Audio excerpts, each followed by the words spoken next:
한번 방송을 마쳐야 될 것 같은데, 이번 시간에 아예 질문 주신 내용처럼 채팅 어플 앱이나 또는 온라인 게임 또는 저희처럼 온라인 동영상 플랫폼에서 만난 시청자나 등등의 사람으로부터 스토킹을 당했을 때 어떻게 법적으로 대처해야 되냐 내용에 대해서 한번 다뤄보겠습니다. 이 스토킹이라는 게 상대방 의사와 상관없이 의도적으로 계속 따라다니면서 정신적 그리고 신체상 피해를 입히는 행동을 말하는데요. 단순히 관심을 가지는 정도를 넘어서 피해자에게 극도의 공포감을 주고 심지어는 살인으로 이어지는 경우도 있을 정도로 심각한 범죄입니다.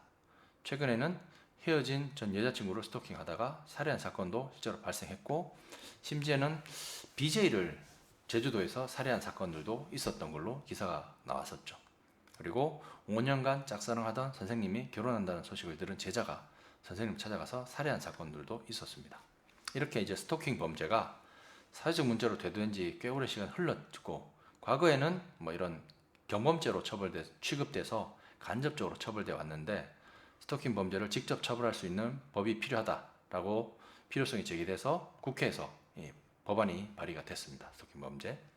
요즘에는 인터넷과 스마트폰이 이제 발달하면서 사이버 스토킹 피해가 계속 늘어나고 있는데요.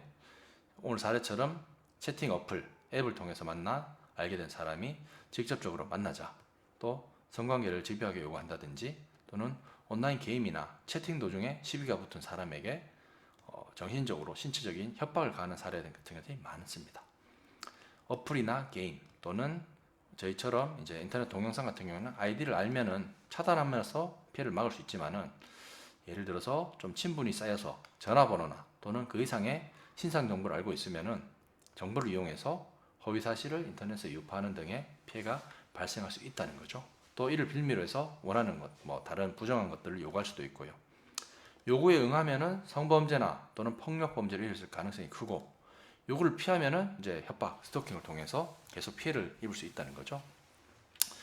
지금 현재 이제 온라인상의 스토킹에 대해서는 우리 정보통신망법상의 처벌 규정이 마련되어 있습니다. 제가 말씀드린 것처럼 공포심이나 불안감을 유발하는 어떤 영상이 됐든 사진이 됐든 글이 됐든 이런 것들을 반복적으로, 이 반복이라는 의미가 한 번 보내는 정도는 그치지 않고 여러 차례에 걸쳐서 상대방에게 거부 의사를 표시를 했음에도 불구하고 계속해서 보내면은 최대 1년 그리고 최대 1천만 원의 벌금에 처해질 수 있도록 규정이 되어 있다는 거죠. 그래서 중요한 것은 반복적으로 공포심이나 불안감을 상대방에게 유발해야 된다는 거고, 예를 들어서 하루에 몇 번씩 한 달 내내 협박 문자나 전화를 보낸다, 또는 SNS를 통해서 메시지를 보낸다, 그러면 반복성이 인정될 가능성이 매우 높겠죠. 반대로 몇 달에 한 번 정도로 지속된다든지, 또는 한 번 위협한 다음에 끊긴 경우라면은 반복성이 인정되기는 어렵습니다. 그리고 부호나 문헌, 음향, 화상 또는 영상에 해당해야 되는 건데, 대표적인 경우 이제 전화를 걸어서 협박하고 괴롭히는 경우가 있겠죠. 그 외에 협박 문자 또는 협박 메시지, DM 보낸다든지 공포심을 유발하는 영상이나 사진을 보내는 것도 당연히 해당되죠. 이제 대법원 판례가 이에 대해서 재밌는 걸 하나 판결한 적이 있는데요. 실제 통화로는 이어지지 않고 단순히 전화 벨만 계속 울리게 하는 경우도 있죠. 그러니까 전화번호가 뜨게끔 해서 자기 번호가 뜨게끔 해서 한 2초, 1초 전화 받지 않지만 계속해서 울리게 한 경우에, 이 경우에 이제 여기 해당되냐라고 했을 때 법상 음향에 해당되지 않아서 죄가 인정되지 않은 그런 사례들이 있었다는 겁니다. 그래서 만약에 사이버 스토킹, 사이버 공간상의 스토킹을 당하고 있다라고 생각되면은 법적인 조치를 취해야 되고, 이때 가장 중요한 게 증거를 수집하는 것이다. 그래서 카톡이나 문자 메시지를 받았다면은 당연히 캡처나 저장을 하고, 전화 통화를 했을 때는 통화 내용을 녹음해 두는 방식으로 증거를 확보해야 되겠습니다. 그리고 이제 이게 스토킹인지 아닌지 직접 판단하기 어렵다든지 혼자 해결하기 어려우면은 변호사 등 전문가의 상담을 받을 수 있어야 되겠고요. 이게 반의사불벌죄로서 피해자가 처벌을 하지 않으면 처벌할 수 없는 범죄입니다.